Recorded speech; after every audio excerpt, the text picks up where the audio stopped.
One of the most valuable things we can do in any prayer context, but specifically in a small group prayer setting, is learning how to identify what I call a kairos moment. These are moments when we feel like the Holy Spirit is really relating to us in a special way and is actually inviting us into a divine partnership with Him to release something through prayer. If you're interested in learning more about these kairos moments and how you can collectively partner together on a journey with God in prayer, make sure to watch till the end of this video.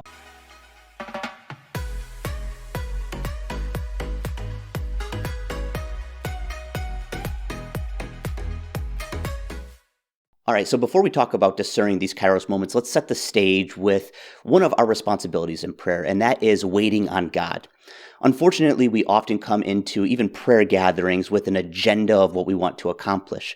But I've found that oftentimes one of the best postures to hold is just a posture of complete surrender before the Lord. This concept of waiting on God really shows itself at the start of a prayer gathering, but I've also seen it just sprinkled throughout the gathering where there's these different seasons, if you will, throughout the prayer meeting where we collectively realize it's time to be quiet and just wait for the Lord to move. In these moments, there's a few ways that we can kind of discern what the Holy Spirit's doing. And it's going to be different for everyone and different emphasis for some people. One of those ways is biblical revelation. Oftentimes in those moments where we're waiting on God, we're discerning what He's up to, the Lord will put a Bible verse on your heart. Another thing that happens is there are just these Holy Spirit inspirations, and those will come about in a bunch of different ways. It could be a picture that comes to your mind, just a settled feeling that you have in your heart. Some people have had open visions in prayer gatherings. Whatever it is, there are ways in which the Holy Spirit just breaks into our consciousness and really shows us what God is up to. And then one of the final things that I'm always aware of in this time of waiting on God and discerning what He's doing is just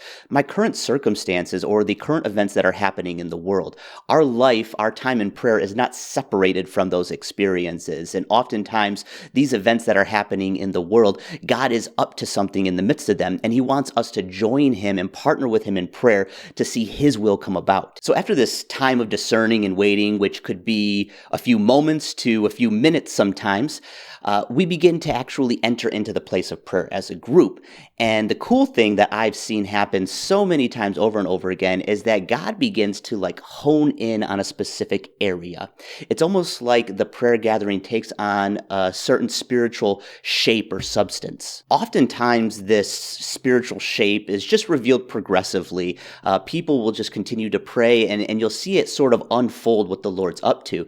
But there are times where there is this intensity that we experience and what I'm calling a kairos moment where you realize, you recognize, okay, whatever that person just prayed or the thing that I just prayed myself, the Lord was on that in a special way. I use this word kairos moment because there are two actual words that are used in the Greek for the expanse of time. One is kairos and one is chronos. Now, to describe the difference between these kairos and chronos moments, I want to use a quote by Mark Batterson, and it really goes into a lot of detail that'll give you an understanding of the difference between the two. There are two words for time in the New Testament. The first is chronos, and it refers to clock time or calendar time.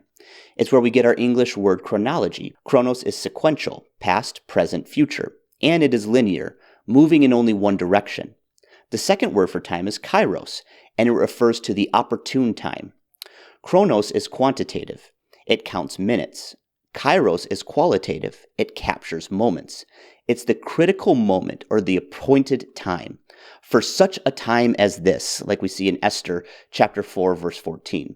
It's carpe diem, seize the day. In my experience in prayer gatherings where I've seen these kairos moments present themselves, I've recognized that there's really no one way to identify a kairos moment, but some generalities are you'll usually feel a significant spiritual weight upon what someone says.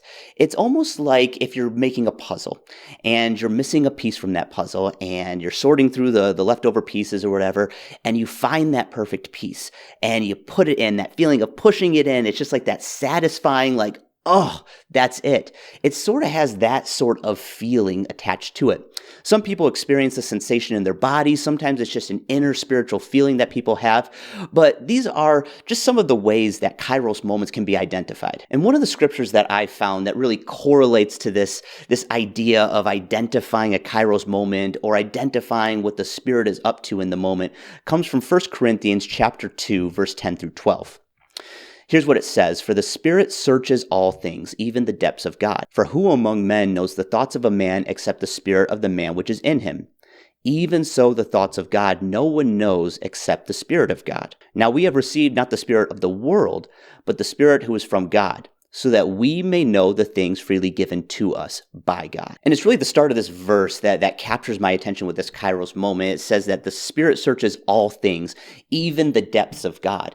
And so that's kind of the way that I am trying to poise myself, and that we should be trying to poise ourselves in a prayer meeting, allowing the Holy Spirit that's in us to be like searching out the depths of God and discerning and figuring out what God is on about at that moment. Now, once those Kairos moments are identified, if someone's feeling it in a prayer gathering, this is really, really simple, but it's super important. I have found that one of the most valuable things that you can do at that moment is to actually acknowledge the Kairos moment, to actually publicly, verbally say, hey, you know what?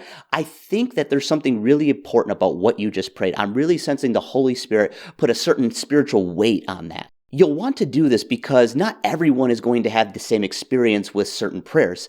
And I think it's important that collectively as the body of Christ, we're working together. And so if somebody's identifying something, I think it's valuable to actually share it with the rest of the group and give the group a chance to kind of discern on whether or not the Lord really is moving in that direction. And what I found is that these Kairos moments are actually a catalyst to a journey that God wants to take us on in the place of prayer. There's a Kairos moment, someone prays something, there's just a lot of spiritual weight behind it. And then that leads to somebody praying something similar, and then someone something similar, and it's almost like this little journey that we begin to take together. An analogy that I think is valuable to use with this would be to think of a bobsled team. A bobsled team at the start, they are all outside of the sled, and they're pushing the sled together, right? Now, that's kind of like our waiting or discerning time. We're kind of in that active listening moment with God. But then the Kairos moment strikes, and I like to think about that time as when everybody starts to kind of hop in the bobsled, okay? We have identified something that we really sense the Holy Spirit wants us to pray and really focus on here in this gathering. And then it's just a simple ride down the bobsled track from there. Now, while we're in the bobsled track or in the bobsled cart, we do little minor movements and adjustments and things, but ultimately it's the Holy Spirit, the momentum of the Holy Spirit that's taking us down that track. And God's moving us here, He's moving us there, and it's really just this effortless in a way, but super powerful experience where collectively we go on this journey into the heart of God. Now, for some people, identifying and actually calling out this Kairos moment is going to be a bit of a risky thing to do. I want to encourage you, I want to challenge you, go for it, take risks in this. But at the same time, I want to say that this does not have to be a component of every single prayer gathering you're a part of. We don't want to make these things up or somehow kind of conjure up these Kairos moments. They will come. The Holy Spirit wants to move in this way. It's not something that we need to force. And if we are faithful to call out these Kairos moments as they come upon the gathering, and to also be faithful and not drumming anything up, I believe that the Holy Spirit really, really has a deep satisfaction in moving within that group and really releasing the power of God on our prayers.